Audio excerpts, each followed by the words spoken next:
From what I understand, he suffered, not for hours, probably just seconds, maybe even a minute or two, but it felt endless to him, I'm sure.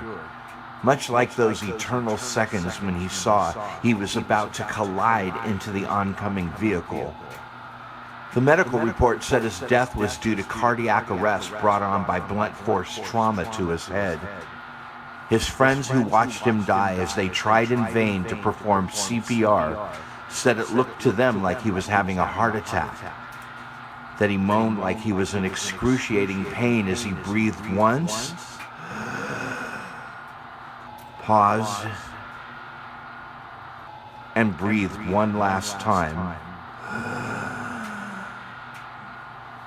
My son's last utterances were painful grunts while his 20-year-old heart was exploding in his chest. His moans of pain and two final breaths were acted out for me by the buddy who failed to revive him.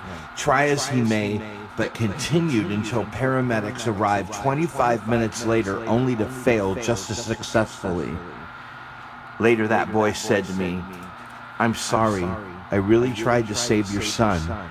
And those paramedics, we're sorry, but we did all we could."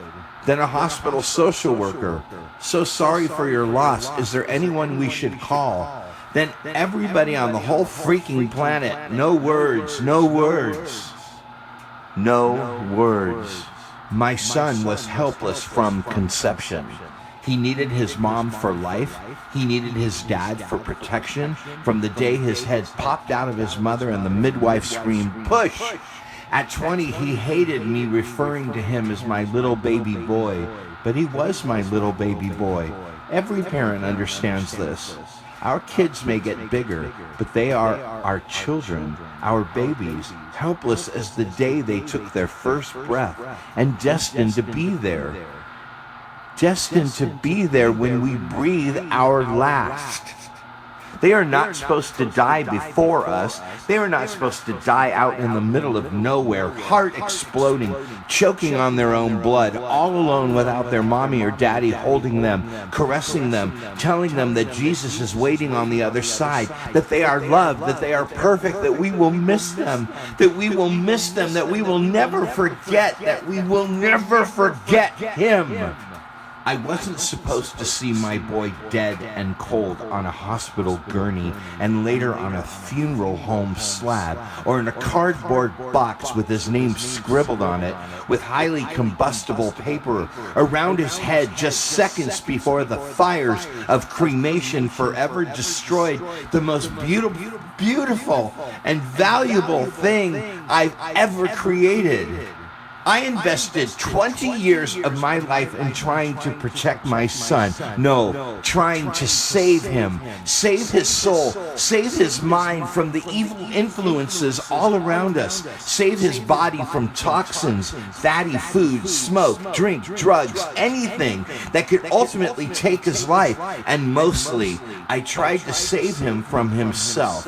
His youth, the biggest threat of all, the little boy who saw everything as a weapon, every wall as something to climb and dive off, every aspect of life as an adventure that was insufficient unless it posed some kind of imminent danger.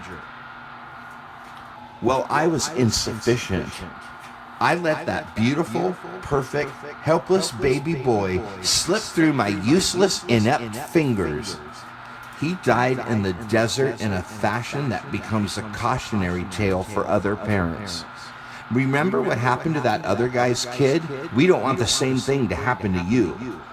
Every year something terrible happens to someone's kid in an accident or suicide. What lottery did I participate in to win the privilege for my boy to be the local example of 2013?